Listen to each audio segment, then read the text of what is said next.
The curfew is over. That was the good news that greeted everyone, and will see freedom of movement 24/7 from now on in Thailand. This provided that the COVID count doesn't suddenly rise, and was announced as the country hit the 20-day mark with no cases of COVID within the national community, only within those in quarantine arriving from overseas. Amongst other restrictions lifted include the allowing of alcohol sales on premises licensed properly as restaurants or hotels. Social distancing, mask wearing and temperature testing remain a key issue for all though, as in many countries, even in Asia, the news is far less optimistic. And of those Asian countries that regularly visit Thailand, India is now 4th globally in the COVID charts. Nearly 3 million cases registered, and all within a few weeks. Above them in the charts of cases reported are the US, Russia and Brazil. And China has admitted to ring-fencing a region of Beijing after a major outbreak of COVID there last week. 57 cases were admitted to the media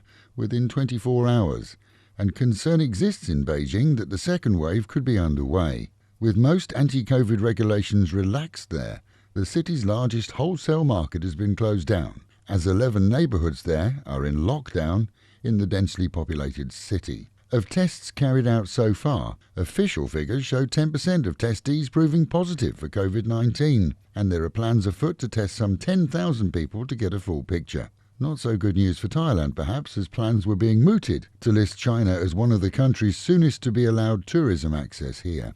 In other news, as some bus companies here refuse to transport non-Thais, so the railway companies and minivan operators are happy to oblige.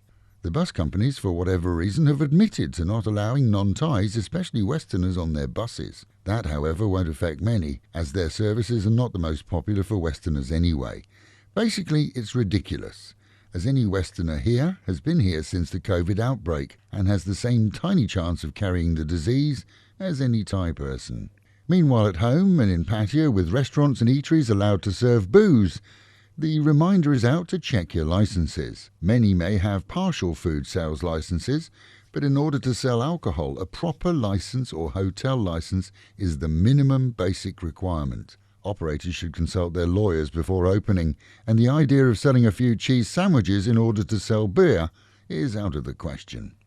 Sad news at the weekend as Brooklyn Diner has announced it will close. Not only popular during normal times, the staff and owners there put their hearts into giving out free food to the unemployed for quite a while in the city too. We wish them well and hope that they'll reopen elsewhere, perhaps after the troubles.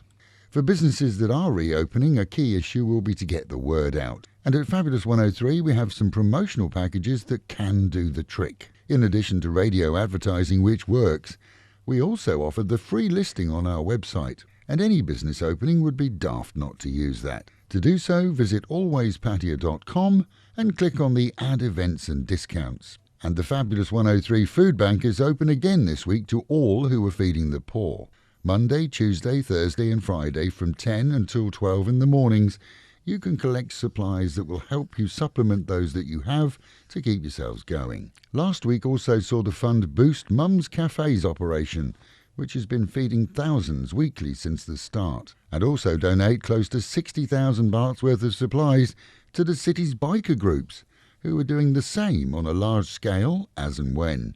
The need continues and will do so for a long time. Our fund, actually your money donated, is expected to last through to the end of the month, and has seen over 1.5 million baht handed out in supplies in the 2 months. No curfew means that you won't need to be looking at your watch when dining at places such as the city's finest dining restaurant, Café des Amis, which actually opened its doors at the weekend.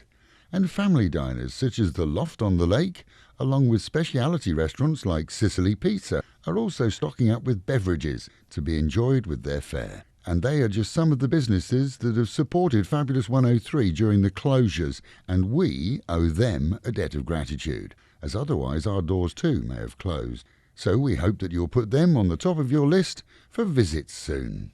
And with the reminder, mitts, masks and meters, wash your hands, wear a mask and keep social distancing, and the Met Office promising highs today of 34, dropping down to 27 at night, with a good chance of rain at any time. That is the local and national news from Fab FM.